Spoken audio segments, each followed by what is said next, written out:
Literature का इंसानी रवैये से क्या ताल्लुक है? उस्ताद मोहतरम, मेरा सवाल ये है कि रवैया के हवाले से हमारा माशरा नाजुक सूरत-ए-हाल से क्यों गुजरा?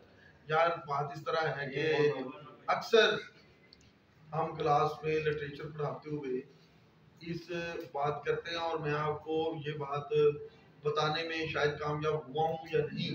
बड़े अरसे से जब भी मैं लिटरेचर की कोई बात करता हूँ, अफसाना पढ़ाता हूँ या कोई शायरी पढ़ाता हूँ या कोई कहानी पढ़ाता हूँ, तो ये बात एक हकीकत है कि रवैया असल मैटर करता है, और लिटरेचर एड्रेस ही इंसानी रवैये को करता है, और इंसानी रवैया इसमें बड़ा अहम होता है। मैं मसलन उसकी मिसालें दो तीन दूंगा कि ये लिटरेचर है ही इंसानी रवैयों का आकाश, और जहाँ पर रवैया को थोड़ा सा बोझल, थोड़ा सा शकील हुआ, लिटरेचर लिखने वाला उस पर चीख उठता है। वो लिटरेचर आपका उर्दू लिटरेचर हो, फारसी हो, इंग्लिश हो, और लिटरेचर बेस ही इंसानियत पर करता है। वो लिटरेचर जो इंसानियत की बात नहीं करता वो हकीकी लिटरेचर नहीं है। और अदब की बेसिक क्वालिटी ये होती है कि वो इंसानी रवैयों की बात करता है, इंसानी एथिक्स की बात करता है, इखलाकियात की बात करता है, और गए गुजरे दौर में इखलाकियात सिखाने की बात करता है। और इंसान अहम है, ये बात आज मेरी ज़हन में रखें कि मज़ाहिब की तकसीम अपनी जगह पर, सारी तकसीमें अपनी जगह पर, लेकिन ह्यूमैनिटी यहाँ एग्जिस्ट करती है, वो सबसे अहम है। और लिटरेचर का सबसे बड़ा मौजू इंसान होता है। और मैं इसके मामले में आप बीसियों अफसाने पढ़ें, अफसानों का मौजू भी इंसान होता है, लिटरेचर होता है, नावल का मौजू भी लिटरेचर होता है, और यानी कि इंसान होता है, और शायरी का मौजू भी इंसान ही है, यानी कि। और मैं हमारा मुआशरा इधर, हमारा मुआशरा बड़ी खौफनाक सूरत हाल से गुजर रहा है। ये दुरुस्त निशानदेही है। आपने सवाल बड़ा अच्छा उठाया। देखिए हमारे रवैये ये हैं कि हम ना तो नमाज छोड़ने पर, नमाज भी नहीं छोड़ रहे और मिलावट भी नहीं छोड़ रहे, और हराम खाना, झूठ बोलना, करप्शन करना, यानी कि मैं और बेजा महंगाई करना, बेजा माल और दौलत जमा करना, ये सारी चीजें हमारे रवैयों की आकाश है। मसलन मैं बतौर उस्ताद आपको एक मिसाल देता हूँ कि मेरे उस्ताद मोहतरम जिनके पास मैंने प्राइमरी में पढ़ा, यार हम लोग टाट पे बैठ के पढ़ते थे, तो हम उनके कदमों में बैठे रहते थे। छोटा बच्चा प्राइमरी का कितना होता, अपना घर से थैला लेके जाते थे, वाले साहब देते थे, तो उनके पाँव भी हम दाबते रहते थे। और वो सादा देहाती आदमी थे, सदीक साहब, अल्लाह उनको उनकी हयाती दराज करे। वो मुझे अक्सर घर से लस्सी लेने भी भेज देते थे। हमारे घर में वाले साहब ने भैंस रखी, मैं वो ला के देता था।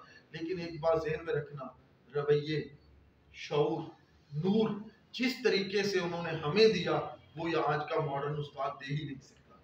आज का मॉडर्न उस्ताद उससे ना बलद है, ना तालिब इल्म को इस बात की समझ है, ना उस्ताद को इस बात की समझ है। और सबसे बड़ी बात, हमारी तमाम एजुकेशन, तमाम हमारी जो यानी कि हमारी सूरत हाल है, इसमें हमें रवैयों की तरफ ज्यादा तवज्जो देने की जरूरत है। आज का हमारा खतीब, वाइस, आपका पीर, सूफीज़म, सब कुछ, ये सारी की सारी चीजें असल में इंसानी रवैये के गिर्द, इंसान अहम हो जाए तो चीजें ही बेहतर होना शुरू हो जाएंगी। मसलन आज मैं अब इंसानी रवैये, जो हमारा दो रुखा रवैया है हमारे मुआशरे में, हमारे जो रवैये बदल रहे हैं, इस पर पंजाबी का एक शायर बड़ी शानदार बात करता है। और शायद ये आबे ज़र से लिखने, ये अंजुम है एक कसूर के शरीफ अंजुम साहब, उनकी एक बड़ी मशहूर पंजाबी की नज़्म है। आप देखिएगा कि हमारे रवैये हैं क्या। मसलन आप ताजरों की मार्केट में चले जाएं, सारे ताजर नमाज के वक्त पर भागे चले जाएंगे, लेकिन मुनाफा लेते हुए इतनी मुनाफाखोरी करेंगे कि इंसान हैरान रह जाता है। हर बंदा अपने रिश्वत लेने वाला सबसे ज्यादा करीब होता है मजहब के करीब, और मजहब का शेल्टर ढूंढता फिरता है।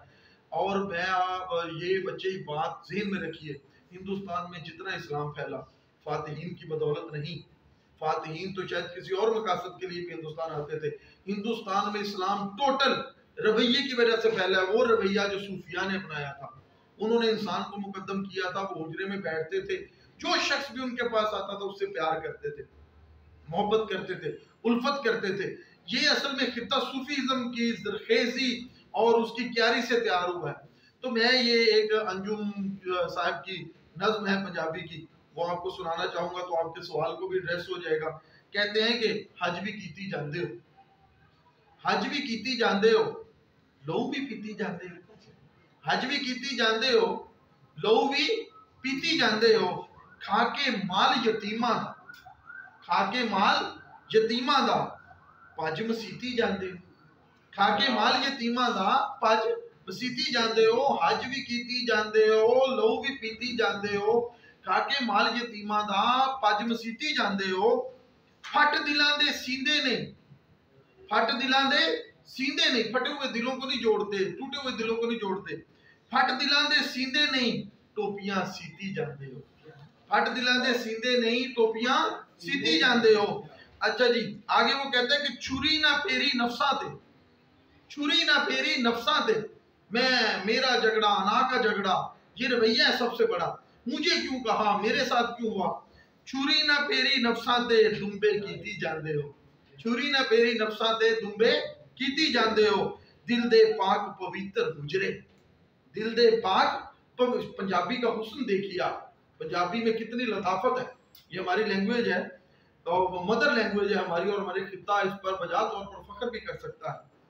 दिल दे पाक पवित्र हुजरे, भरी पलीती जाते हो, दिल दे पाक पवित्र हुजरे, भरी पलीती जाते हो। फर्ज बुलाई बैठे हो, फर्ज बुलाई बैठे हो, नफला नीति जाते हो, फर्ज बुलाई बैठे हो, नफला नीति जाते हो। दसो ना कुछ हजरत जी, एक ही कीती जाते हो, एक ही कीती जाते हो। बता, ये असल में रवैया है हमारा, जो हमारे माशरे का आकाश है। तो मैंने आज की गुफ्तगू में या आज के इस यानी कि पैगाम यही है कि इंसान अहम है, इंसान से प्यार करें, मोहब्बत करें।